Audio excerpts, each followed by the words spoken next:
ورحمة الله وبركاته. أهلا بكم في فيديو جديد على قناة يوميات مسلمة. النهاردة بقى إن شاء الله الفيديو اللي فعلا اتطلب مني كتير قوي قوي ومبسوطة قوي إن أنا قاعدة دلوقتي بصوره عشان هو فعلا فيديو مهم. مش محتاجة منك أي حاجة غير إن انتي تسمي الله كده وتقومي تعملي أي مشروب انتي بتحبي تشربيه، قهوة بقى، شاي، كابتشينو، أي حاجة، وورقة وقلم بس، عشان محتاجة أكتر من كده النهاردة في الفيديو بتاعنا. واستعيني بالله كده معايا وسمي الله وشوفي بقى هنعمل ايه. بصوا بقى، احنا كستات بنبقى المسؤوليات بتاعتنا نوعا ما روتينية ويومية، وبيبقى عندنا شوية وقت، مساحة، فما بنبقاش ملزمين قوي ان احنا نخلص اللي ورانا، يعني ايه، بشكل اجباري. يعني مفيش حاجة تجبرنا. ممكن نكوم غسيل يومين ورا بعض، ممكن نكوم مواعين مثلا على نفسنا، ممكن الدولاب يبقى متطربق على نافوخه كده ونسيبه. مفيش حاجة ورانا بتخلينا اللي هو ايه يعني، مش زي الشغل، فاهمني؟ مش مفيش حد فوقيكي بيقولك اعملي ايه وما تعمليش ايه، انت بتبقي راقبة نفسك. فاللي هو لو سبتي نفسك لمزاجك ولشغفك والكلام ده، الدنيا بتخرب معانا. فبيبقى لازم ان احنا نحط لنفسنا زي قواعد كده وحاجات تشجعنا عشان يعني ما نهملش في بيتنا وما نراكمش الحاجات علينا. في بقى ستات كتير قوي الفتره اللي فاتت بتكلمني ان هي حاسه ان هي زي ما اتكلمنا قبل كده، كنت زمان عامله لكم فيديو شبه ده، بس المره دي الموضوع حساس زياده شويه. يعني حاسه يعني الكلام بقى عن فقد الشغف ده كتير قوي، ان انا فقد الشغف وماليش نفس وماليش مزاج والحاجه متكومه عليا وما عنديش طاقه. يعني الزياده دلوقتي ان انا ما عنديش طاقه ان انا اقوم اعمل الكلام ده. هتجيب الطاقه منين؟ هقولك انا. اول حاجه سمي الله. يعني انت من قبل ما تنامي، اليوم اللي انت ناويه تبداي فيه بدايه جديده مع نفسك، وتصحي كده وتقولي صباح الخير لليوم الجديد، وعايزه اليوم ده يبقى ان شاء الله باذن الله في انجاز، كوني من قبلها بالليل انت رايحه تنامي كده لمعي الرخامات بس بتاعه المطبخ، وحطي المج بتاعك اللي انت حباه، وفنجان، ومثلا كيس مثلا بتاع بريك ده جنبه، فيها فتلة شاي، وانت الصبح تقومي تصبيها. المهم ان انت تبدأي يومك، تبقي محمسة نفسك انت تبدأي يومك بنشاط. فهتقومي اليوم اللي انت ان شاء الله ناويه فيه على التغيير ده، اللي هو خلاص انت كده عزمتي وتوكلتي على الله ان اليوم ده انا هيحصل فيه تغيير، وهثور على البهدله والكركبه واللخبطه وعدم النظام اللي في حياتي ده. فهتقومي مش هتعملي حاجه، انت هتشغلي بس سوره البقره على الشاشه بقى، على لابتوب، على تليفون اللي يريحك، او الراديو على على يعني قناه الاذاعه القران الكريم، وتفتحي بس كل حاجه. يعني فعايزاكي تفتحي كل حاجه، كل الشبابيك زي ما احنا متعودين، شبابيك، مناور، بلكونات، تفتحي الشفاطات بحيث تسحبي الهواء بتاع الطاقه السلبيه وتدخلي كده ايه، نسمه الهواء بتاعه الصبحيه الجميله دي. واعملي لك فنجان قهوه كده بس، واقعدي ابدأي بقى في اللي احنا هنقوله النهارده. بصوا يا جماعه، في حاجات ينفع ان احنا نفقد فيها الشغف ونكسل عليها شويه، وحاجات ما ينفعش باي شكل من الاشكال. ليه؟ عشان بتبقى ارواح مسؤوله مننا. يعني في حاجات اللي هو مثلا شويه هدوم عايزين يطبقوا، ضرفه مثلا مكركبه عايزه تظبط، رغم ان الحاجات دي برضو انت مسؤوله فيها عن الناس اللي انت مسؤوله منهم. ان الناس دي نازله شغلها الصبح، نازله مدارسها، نازله دروسها، محتاجه تفتح تلاقي الشراب في مكانه، محتاجه تفتح الضرفه تلاقي القميص او الدريس او ايا كان في مكانه. فانت هتسهلي لهم الدنيا وهتنجزي لهم يومهم طالما انت المسؤوله عن الحاجات دي. فهي حاجات مهمة، بس الأهم منها بقى الناس دي ما تبقاش جعانة. الأطفال اللي هتيجي من المدرسة دي ما ينفعش إن هي تقعد بالجوع. ما ينفعش إن الزوج يبقى جاي محتاج ياكل لقمة يفضل قاعد بالجوع. ففي حاجات اللي هي هتبقى نمرة واحد في حياتنا اللي احنا فاقدين فيها الشغف دي، مش هينفع نفقد فيها الشغف أصلا. يعني سمعت قبل كده حد كان بيتكلم ان الاكتئاب ده رفاهية. يعني ان الناس اللي بتكتئب وتنعزل بتاخد وقت كده لحد ما مودها يتظبط ومعرفش ايه، ده رفاهية. ده في حد ذاته لو انت انسانة مسؤولة، ما يعني هيبقى رفاهية جدا ان انت تعملي ده. اكتئبي بس تكوني عاملة على الاقل مسؤولياتك ومؤسسة الدنيا، وخدي لك يومين ماشي ظبطي فيهم امورك، بس ما تكونيش سايبة ناس مسؤولين منك بالجوع مثلا. فالولاد يجوا من المدرسة اقل حقوقهم ان هم يلاقوا لقمة. اول حاجة بقى يعني إيه والاهم واللي هتظبط لك كل حاجة في حياتك هي صحيان بدري. لو يومك مقلوب كل حاجة في حياتك مقلوبة، واهمها صلاتك. الصلاة يعني حرفيا بتبقى الدنيا متدمرة. انت بتقومي مثلا، لو مثلا قمتي على العصر او بعد الظهر، فانت كده انت عليكي مثلا 3 صلوات انت ما صليتيهاش، وهتصليها بسرعه، او ان انت ممكن ما تصليهمش عشان انت وراكي حاجات، عايز تعملي لقمه بسرعه قبل ما جوزك يجي من الشغل، عايز تعملي معرفش ايه، فممكن تراكمي كل الصلوات عليكي، وفي الاخر تجيبي الصلوات كلها مش هتحسي بيهم اصلا وانت بتصلي. فنظام النوم المقلوب ده اتعس نظام على وجه البشريه. يعني مفيش حاجة أنا في حياتي مثلا مريت بيها ممكن تكون سيئة جدا جدا جدا، وأكتر حاجة ممكن تجيب اكتئاب في الحياة اليوم المقلوب ده، وإن الحياة ما تبقاش منظمة. لأن يومك مقلوب معناها إن انت كل مسؤولياتك هتعمليها بشكل سيء جدا. ومش هقول لكم ان انت لازم تظبطي نومك وصحيانك الاول عشان تبتدي، لان موضوع تظبيط النوم والصحيان هو فيه مشقه شويه، ما هواش الحاجه السهله جدا اللي هي سهله ان انت تعمليها، رغم ان هي يعني لو استعنتي بالله تقدري تعمليها. بس اللي هو في حين ان انت لسه مش قادره تظبطي، هقولك على شويه حاجات تعمليها، يمكن لما تعمليها وتمشي عليها نفسك تتفتح ان انت تصحي بدري وتحسي ان الدنيا خفت عليكي كتير. طيب، الناس اللي بتشتكي لي ان هي مقصره جدا جدا في الاكل والشرب مع اولادها، والله يا جماعه انت حطي نفسك مكانهم. يعني حطي نفسك مكان ناس المفروض ان هم لا حول لهم ولا قوه، يعني اعزك الله لو سوري يعني انت مربيه حيوان اليف في البيت، وهو مش هيعرف ياكل نفسه وانتي سايباه من غير اكل ولا شرب. يعني فاكرين الست اللي حبست هره ولا منها اكلتها ولا منها سابتها تاكل من الارض، كان عقوبتها ايه؟ النار. ان هي يعني منعت عنها الاكل والشرب.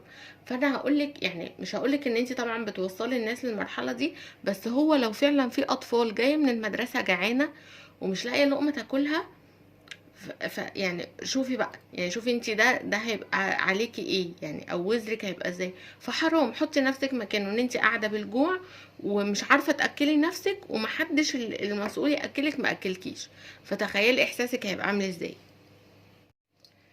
فاحنا عايزين نعمل شوية حاجات كده، حاجات تظبط معانا الدنيا كده وتساعدنا شوية ان الولاد يجوا يلاقوا لقمة سخنة حلوة كده دافية ياكلوها بألف هنا وشفا، تساعدهم على التركيز اكتر. ده يعني في مدارس يعني كنت شفت قبل كده حد مصور مدارس في اليابان، اللي هو في وسط اليوم الدراسي الولاد بيبقى ليهم وجبة سخنة ياكلوها، لان ده نوعا ما بيفوق العيل شوية كده، تحس ان ايه، ان هو فايق كده وايه واستعاد طاقته كده وخد باور في جسمه ان هو يقدر يذاكر. فتخيلي عيل مثلا جاي من المدرسة، المفروض ان هو يفضل يقعد يذاكر شوية او يكتب هوم ورك او كده، وبعدين هينزل درس مثلا او حاجة، كل ده وهو مش واكل كويس، يعني مش واكل ومش شبعان.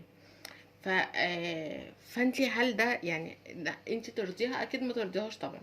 فهنشوف شوية حاجات بإذن الله، حاجات بسيطة جدا جدا وسهلة جدا هتسهل معاكي الموضوع. وطبعا في ظل الظروف المادية الفظيعة اللي احنا فيها، هقولك برضو على شوية حاجات هتظبط الدنيا معاكي كتير ان شاء الله.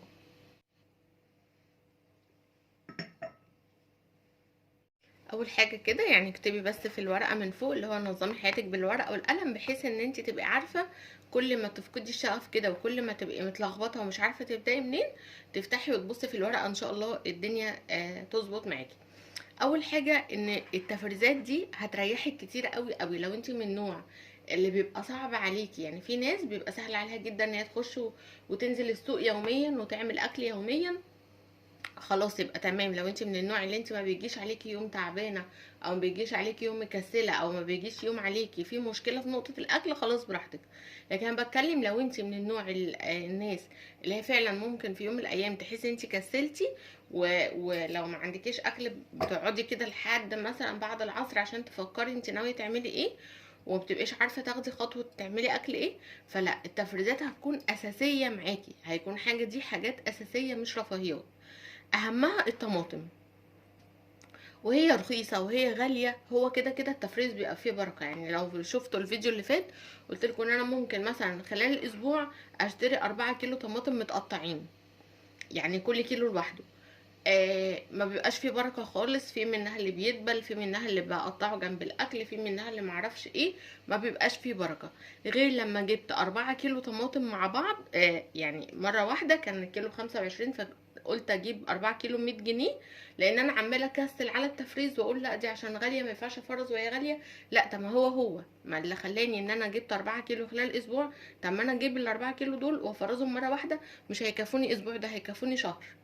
ازاي بقى؟ جبت 4 كيلو طماطم كان الكيلو ب25، والبصل جبت 2 كيلو كان الكيلو ب11 جنيه. ده البصل يعني ايه؟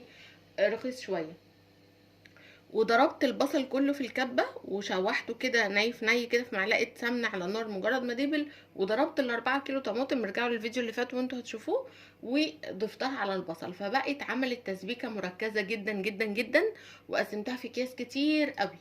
فالكيس بيطلع بتحطي عليه شويه شوربه ومعلقه صلصه علب مثلا لو عندك، وبعدين بتسقطي فيه اي نوع خضار، فبقى عندك طبيخ. لو عملتي جنبيه حله رز وعملتي جنبيهم حله رز كده، الولاد خلاص غداهم موجود، فانت مش هتبقي قلقانه اي حاجه بقى تعمليها جنبهم.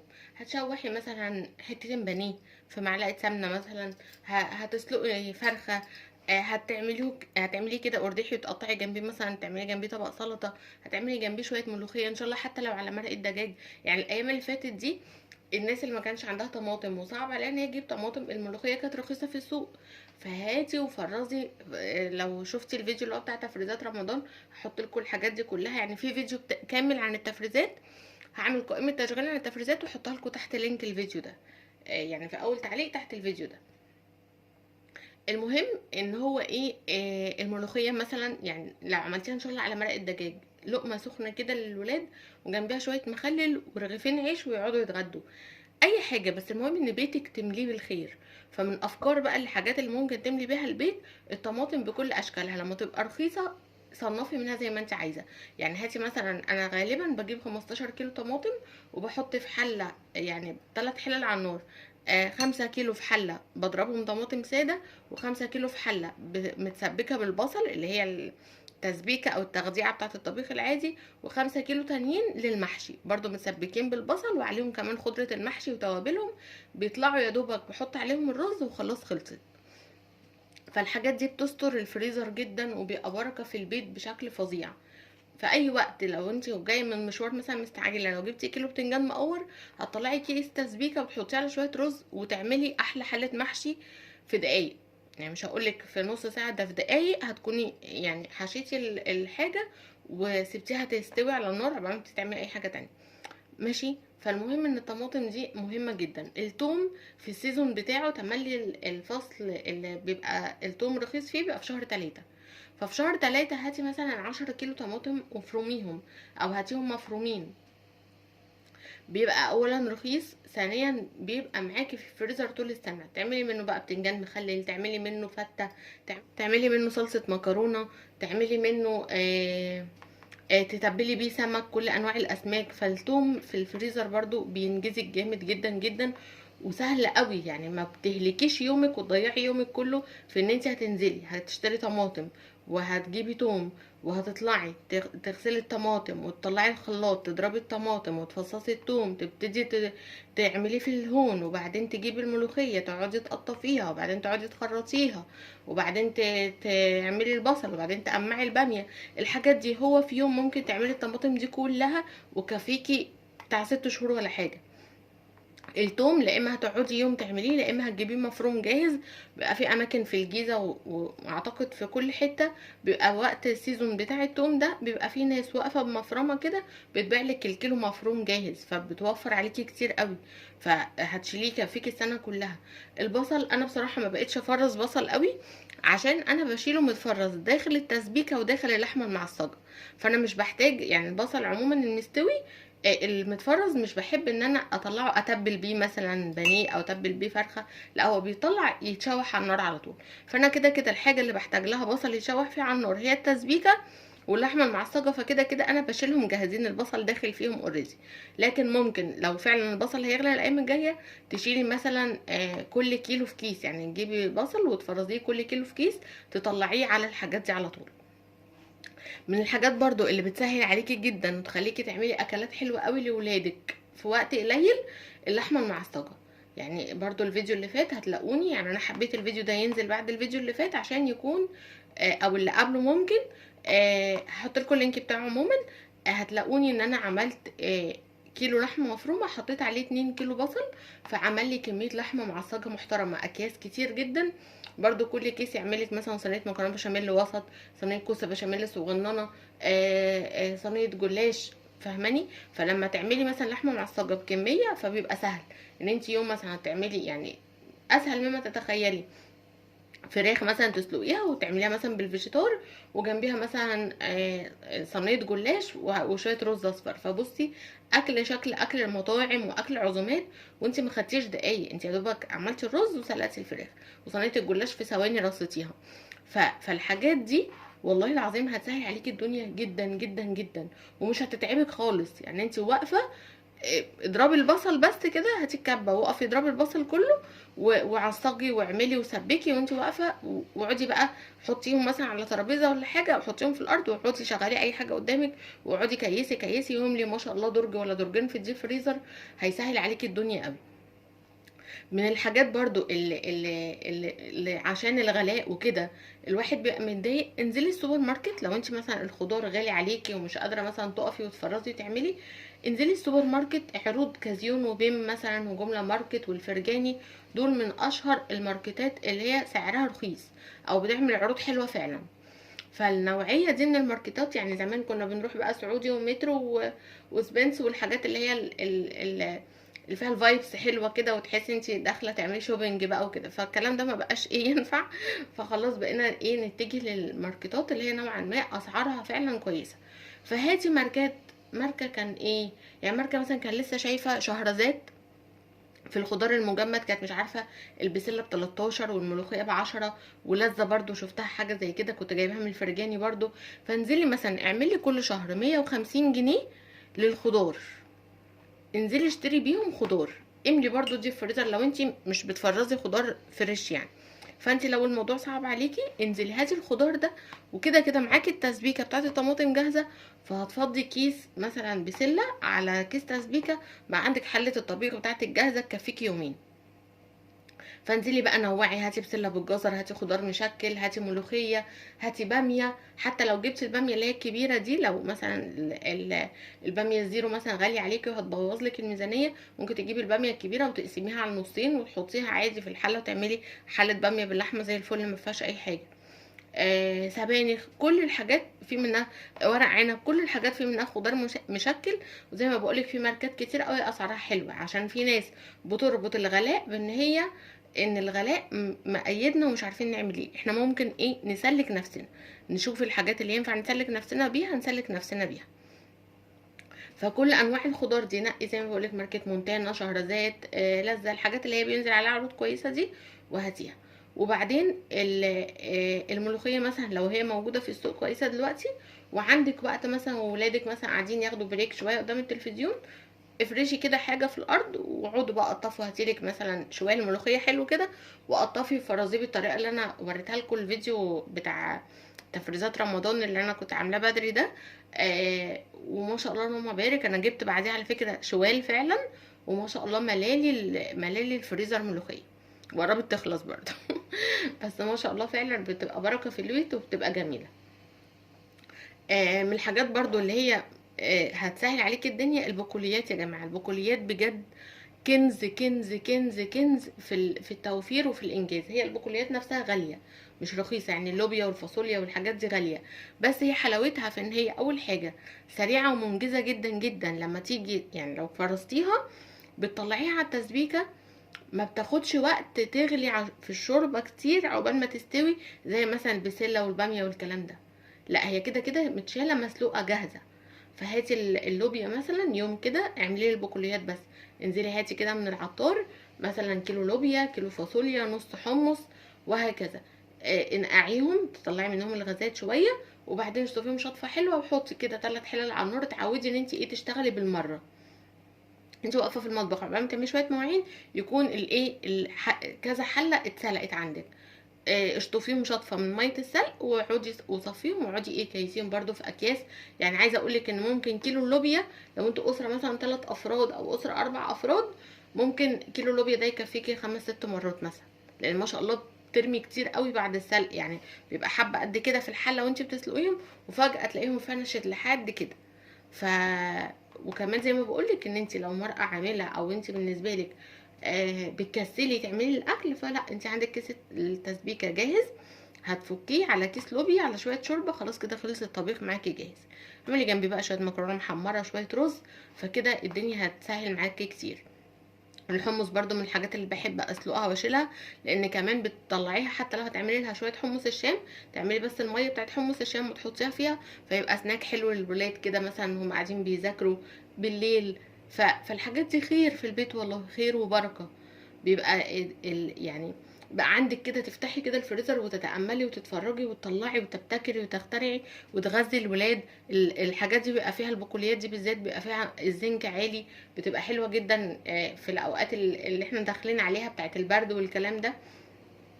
فليه لأ؟ يعني أنا مش شايفة فيها صعوبة بصراحة، مش شايفة فيها صعوبة خالص ان انت تنزلي للعطار تجيبي كيلو كيلو كيلو، وتقعدي على النار تحطيهم في 3 حلل يتسلقوا وتروحي مكيساهم. الفول برضو من الحاجات الجميله جدا، لو انت دمستيها برضو حطيتيها في اكياس، بحيث ان هو ما شاء الله لما بارك بيرمي جدا عن ان انت تجيبي فول من مطعم.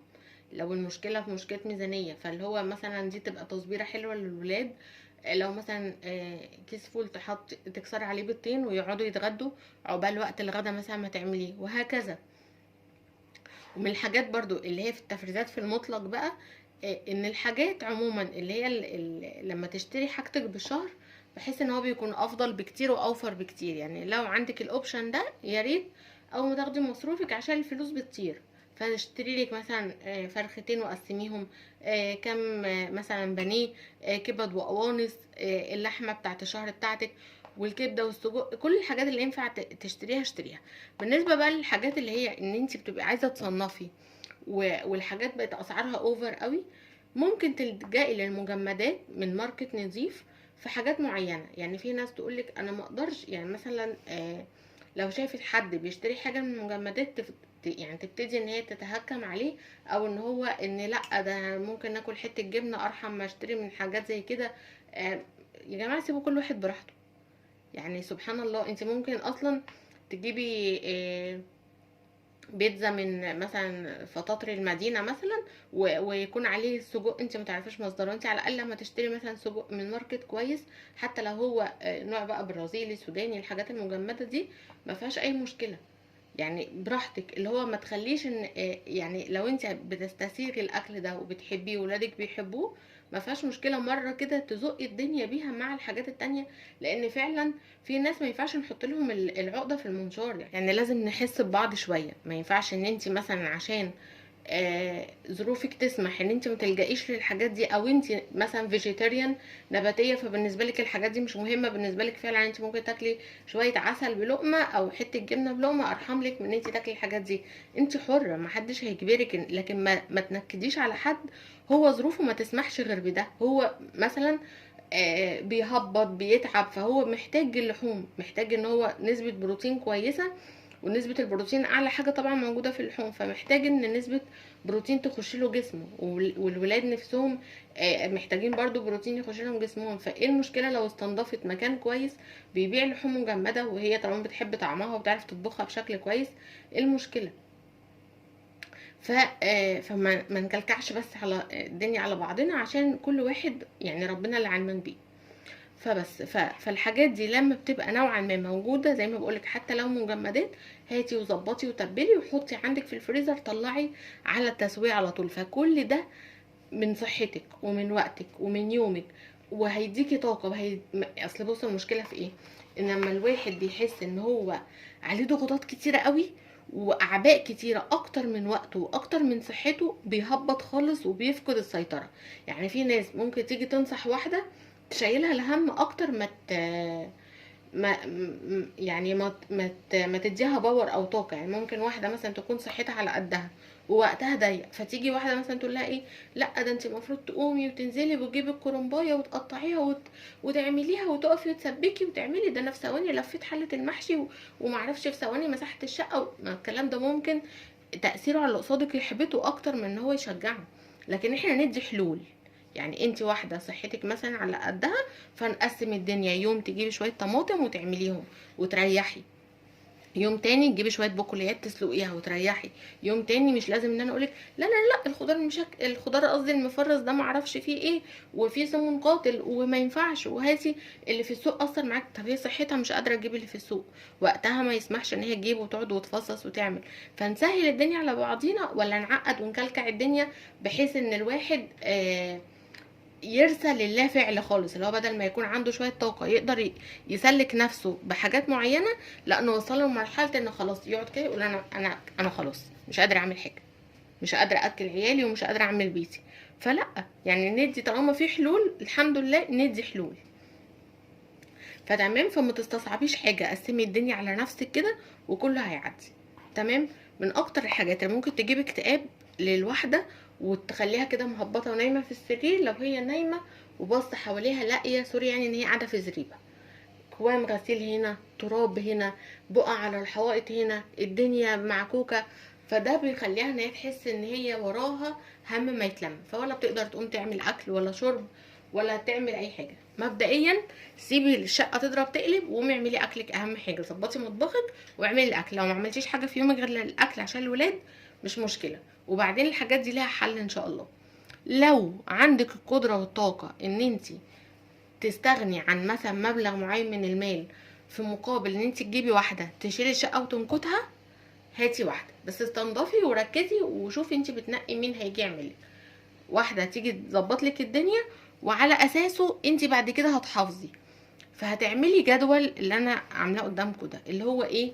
اللي هو اول حاجه ان انت اتخلصي من الكراكيب، لان حتى لو واحده جايه تساعدك وعندك حاجات عماله تتشال من هنا تحط هنا، عمرك شقتك ما هيبان عليها نظافه وعمرها ما هيبان عليها ترتيب. طول ما عندك كرسي رجليه مكسوره مركونه على جنب، انا كنت عملت لكم فيديو عن التخلص من الكراكيب قبل كده وان شاء الله هعيده تاني، وازاي تتخلصي من الكراكيب وايه افضل الطرق وكده. بس عموما عندك كرسي رجلي مكسوره ارميه، كمبيوتر بايظ بقاله قرن وما بتستخدموه مش بتستخدموه وعندكم بداله لابتوب مثلا او كده، اتصرفي فيه بيعيه، وهكذا. بلاش الحاجات اللي هو بعد ما نروق يبقى فيه حاجه عامله زي الكوبه كده موجوده ولا حسستك بترويق. كومة ستاير مثلا، انت غيرتي ستايرك وجددتيها بقالك 3 سنين، وشوية ستاير مثلا لونها فحلوقي ولا حاجة ومحطوطة كده في كومة، عملت نقليها من هنا من فوق الدولاب لورا السرير لجنب المكتب، الكومة دي بلاش منها.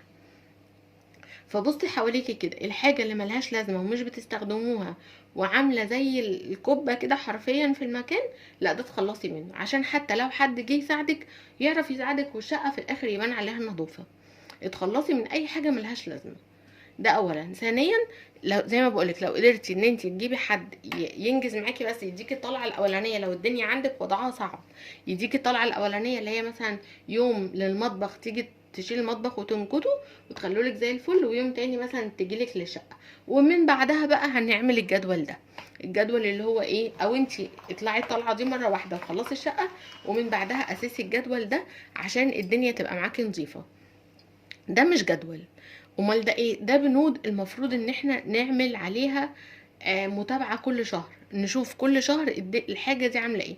وليكن مثلا مسكنا المطبخ، المطبخ فيه حاجات كتير قوي وفيه تفاصيل كتير، هنشوف كل تفصيلة منها هنعمل ده مثلا شهر واحد، سوري شهر 10 11 12 1 2 3. ولو عندك يعني ورقة عريضة مثلا سكتش مثلا او حاجة ممكن تعمليها بشهور السنة كلها. وهتمسكي مثلا حاجة زي المطبخ تفنديها، المطبخ ده من مكوناته ايه؟ الديب فريزر، التلاجة، الشفاط، البوتاجاز، الميكروويف، الاير فراير، الظرف العلويه للمطبخ كلها، الظرف السفليه، الادراج، السيراميك، الارضيات. فانا هاجي مثلا احنا دلوقتي في شهر 10، فهعمل ايه؟ هعمل تشيك كده على التلاجة، لو مظبوطه تمام اديها مثلا تلميعه كده بشويه ملمع ازاز على خل مثلا، او ببخاخه فيها شويه ميه بخل، وروح مديها تلميعه وتظبيطه وتمام. في اي كراكيب زياده طبق كده سوري يعني في شويه طحينه مقدده تترمي، في معرفش بتنجانيه بايظه خلاص نتخلص منها، اللي هو تعملي تشيك على التلاجة على الاقل مره كل شهر، ده لو مش اكتر. بس احنا بادئين اللي هو ايه اقل ليميت او اقل حاجه احنا ممكن يعني ما ينفعش نستنى عليها اكتر من كده. الديب فريزر نفس الكلام، افتح الادراج وابص، انا ممكن يكون عندي كنوز في البيت وانا مش واخده بالي منها من قله الترتيب ومن قله البص على الحاجه.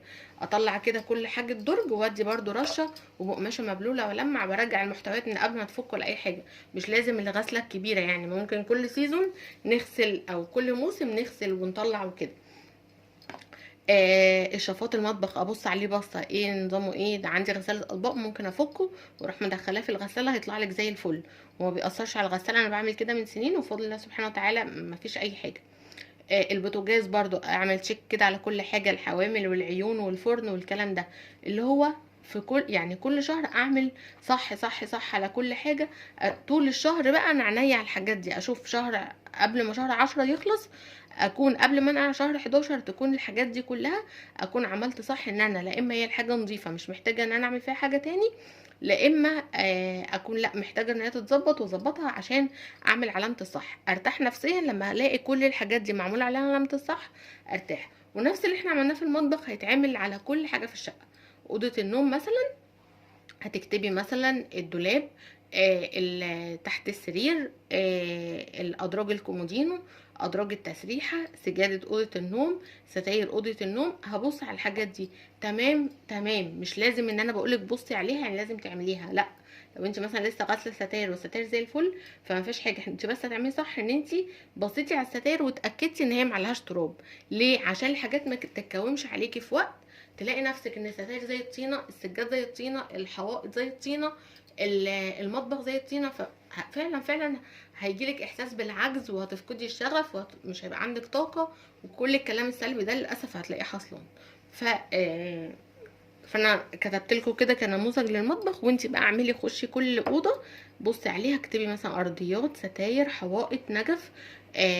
عندك مثلا في الليفينج اوضه، مكتبه تلفزيون، مكتبه الشاشه، انتريه، ركنه. اكتبي كده وشوفي زي ما بقول لك كل شهر تعملي صح صح صح صح على الحاجه اللي انت اتاكدتي ان هي نظيفه. النظيف اعملي عليه صح على طول، اللي مش نظيف نضفيه واعمليه صح، وهكذا. ف فدي اهم حاجه عشان يبقى عندك وقت لنفسك، تهتمي بنفسك وتهتمي بزوجك ويكون مودك حلو. لان احنا كستات الدنيا حوالينا مكركبه. اولا البيت ما بيبقاش فيه طاقه حلوه.